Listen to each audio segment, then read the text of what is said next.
Assalamualaikum warahmatullahi wabarakatuh. Perkenalkan, nama saya Muhammad Alif Nawawi, dan di samping saya sudah kedatangan tamu dari beliau, seorang guru dari sekolah SMK Budi Tresna, ya Pak. Oke, kali ini Pak saya akan berbincang sedikit, bertanya kepada Bapak mengenai korupsi di Indonesia.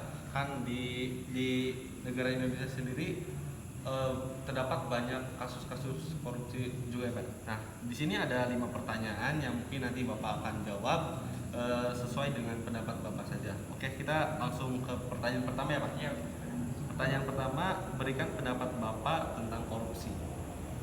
menurut saya korupsi adalah suatu penguasaan terhadap suatu layanan publik milik bersama dan demi mementingkan kepentingan pribadi.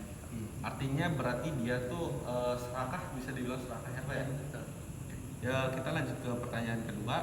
Menurut Bapak, faktor apa saja yang bisa menimbulkan korupsi? Faktor yang bisa menimbulkan korupsi, yang pertama adalah faktor ingin memiliki segala hal, Pak, Ya. atau bisa dibilang istilahnya nafsu gitu. Oke, pertanyaan ketiga, dampak dari korupsi itu apa saja, Pak? Yang mungkin bisa kita rasakan sebagai rakyat Indonesia, gitu, Pak.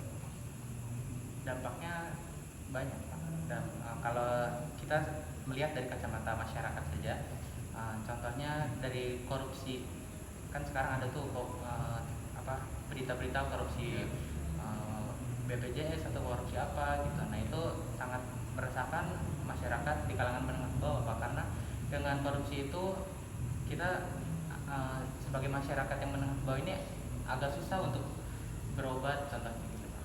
Oh, berarti dampak ini bukan saja berarti dampak ini dirasakan oleh kita semua, ya Pak? Oke. Pertanyaan keempat, bagaimana cara menghindari tindakan korupsi tersebut, Pak?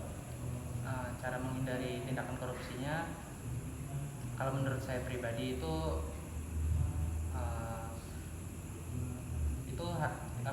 cara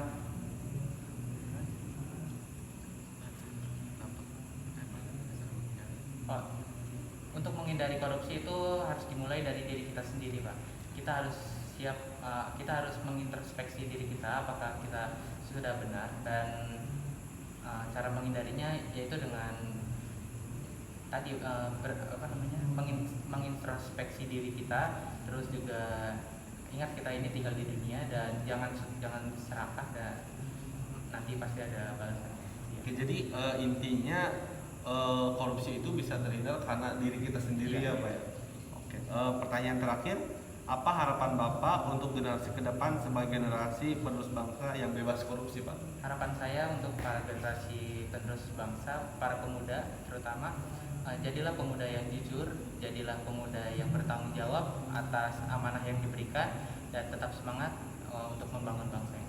Oke, begitu pertanyaan saya sudah dijawab semua oleh Bapak Adit, dan saya berharap kepada semua orang-orang yang mempunyai jabatan, mempunyai gelar, dan mempunyai wewenang, harusnya bisa kita jaga semua itu, karena semua itu hanya titipan, dan ketika kita melakukan sesuatu pasti ada balasannya, entah itu perbuatan baik ataupun perbuatan buruk. Mungkin itu yang wawancara saya dengan Bapak Adit. Terima kasih. Assalamualaikum warahmatullahi wabarakatuh.